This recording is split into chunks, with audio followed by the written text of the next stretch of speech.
ens en sortirem.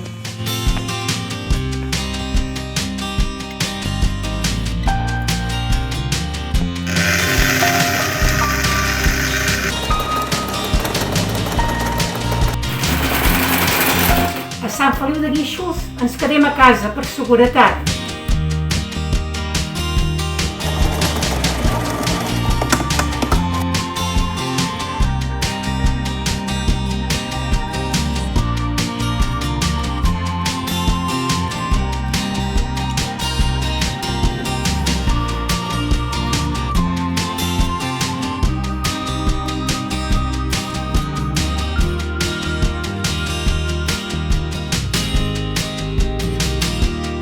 Jo treballo per la teva salut, tu estigues a casa per la salut de tots.